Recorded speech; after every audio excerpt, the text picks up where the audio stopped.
अस्सलामुअलैकुम रहमतुल्लाहि व बरकातहू।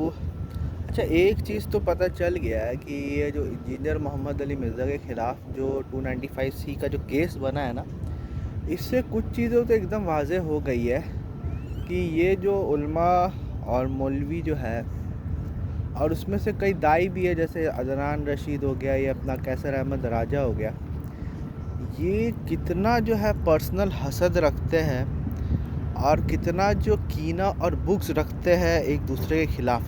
जस्ट बिकॉज आपके पॉइंट ऑफ व्यू मैच नहीं करते, आपके बीच में इख्तलाफ है, आपका देखने का नज़रिया जो है डिफरेंट है, उस बेसिस पे ये आपके लाइफ को भी वल्नरेबल कर सकते हैं। तो मैं जब ये कहता था कि मौलवी जो है वो सबसे बड़ा दुश्मन है इस्लाम का, तो मैं तो कुछ गलत नहीं बोलता था ना। मेरा तो कन्फर्मेशन बायस और स्ट्रॉन्ग हो चुका है।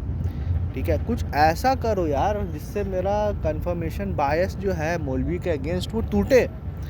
लेकिन ये तो जितना मैं आगे देखते जा रहा हूँ, जितना मैं आगे पढ़ता जा रहा हूँ, तो मुझे तो यही दिख रहा है कि जितना मुल्हिदों ने, जितना मुशरिकों ने, जितना काफिरों ने जो है इस दीन का बेड़ा गर्क नहीं किया है, उतना तो यार ये लोग कर चुके हैं भाई। इनके वजह से जो है दीन बदनाम होता है, इनके वजह से जो अच्छे मुसलमान हैं उनको फेस करना पड़ता है कॉन्सिक्वेंसेस। ठीक है, तो इनका क्या रोल है? मुसलमानों को एक बात समझना पड़ेगा कि ये जो है, ये आपके और गॉड के बीच में जो सबसे बड़ी रुकावट है ना, वो ये उल्मा और दाई है। ये दिखने में ऐसा लगता है कि ये लोग जो है दीन का बहुत बड़ा काम कर रहे हैं। अच्छा, मैं एक और आर्गुमेंट सुनता हूँ कि यार इन लोगों को ज़्यादा क्रिटिसाइज़ मत करो, ये लोग उल्मा दीन है, ये लोग दीन के लिए इतना काम कर रहे हैं, इनकी इज़्ज़त करनी चाहिए। मैं वो पूछता हूँ, क्यों इज़्ज़त करनी चाहिए? मेरा ये सवाल है कि इन लोगों की इज़्ज़त करनी क्यों चाहिए? अगर ये अल्लाह के लिए कर रहे हैं तो अजर इनको अल्लाह दे देगा। मुझे उनकी इज़्ज़त करने की ज़रूरत क्या है? मुझे क्या है कि मैं अपना काम धाम छोड़ के जो हूँ इनकी इज़्ज़त करूँ। ठीक है, तो इससे ये भी साबित हो रहा है कि ये लोग जो काम कर रहे हैं, ये दावत सो कॉल्ड दावत दीन का जो काम कर रहे हैं, या तबलीग का जो काम कर रहे हैं, वो अल्लाह की रज़ा के लिए काम नहीं कर रहे, वो हम लोग से इज़्ज़त लेने के लिए काम कर रहे हैं। और चंदे, डोनेशन, भीख मांग मांग के जो है ये लोग जो है ना अपने करियर बनाया। वरना आप देखो ना, इन लोग का क्या स्किल है, क्या कंट्रीब्यूशन है? कोई कंट्रीब्यूशन नहीं सोसाइटी का। यहाँ पर आदमी 9 to 5 जाता है, कमाता है, फिर अपने फैमिली लोग को जो है खिलाता है। इन लोगों का क्या है? ये लोग कोई भी दावा ऑर्गेनाइजेशन ज्वाइन कर लिए और फिर अपने आप को दीन के लिए वक्फ करो, और पूरी उम्मत की जिम्मेदारी है कि भैया इनको पालो, क्योंकि ये दीन के उलमा है।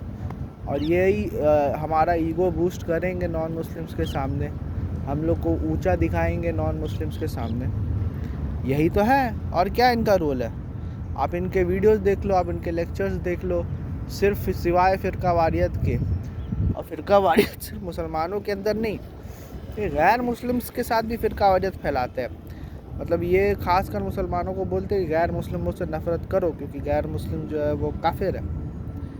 तो और सिर्फ इतना ही नहीं, आपको जो है और भी जो हमारे जो जो हमसे एग्री नहीं करते, उनको आप गुमराह बोलो कम से कम। अगर वो मुसलमान है, कलमा गो है, तो कम से कम गुमराह बोलो, और ज़्यादा से ज़्यादा काफिर बोलो।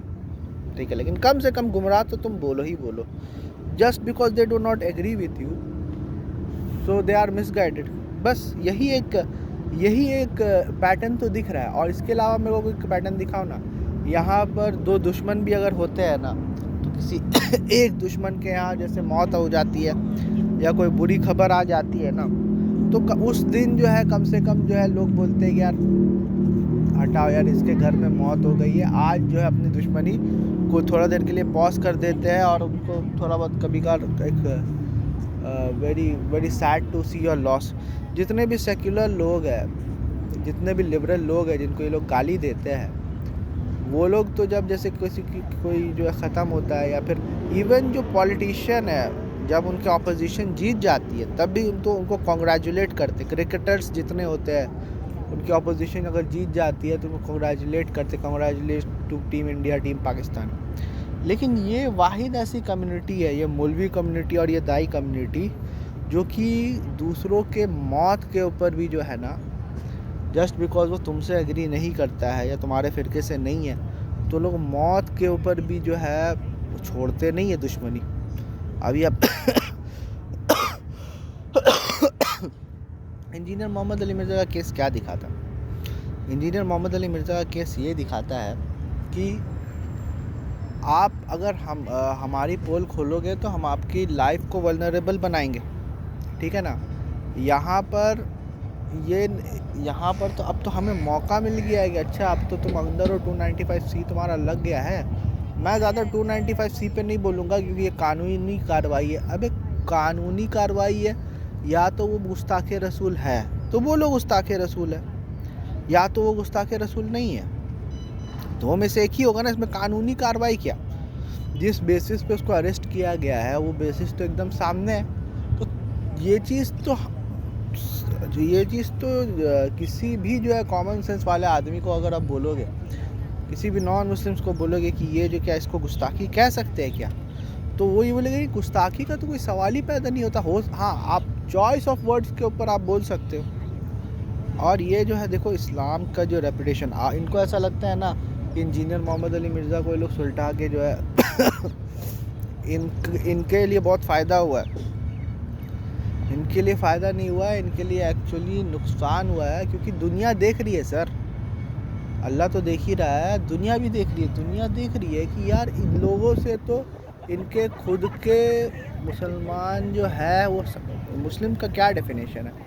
अल्लाह के रसूल सल्लल्लाहु अलैहि वसल्लम ने ये कहा कि एक मुस्लिम वो है जिसके हाथ से और उसके ज़बान से उसका पड़ोसी या उसका हमसाया जो है वो सेफ है।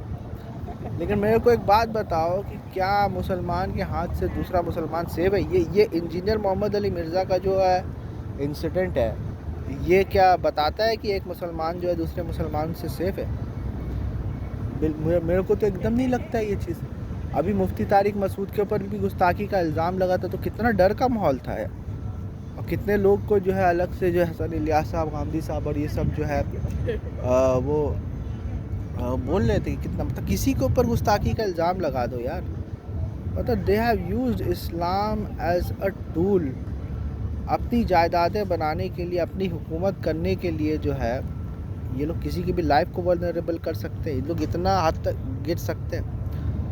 कहीं से भी इन लोगों के ऊपर बेनिफिट ऑफ डाउट देना, इन लोगों को, उलमा को जो है बेनिफिट ऑफ डाउट देना जो है ना, ये बहुत बड़ी बेवकूफ़ी होगी।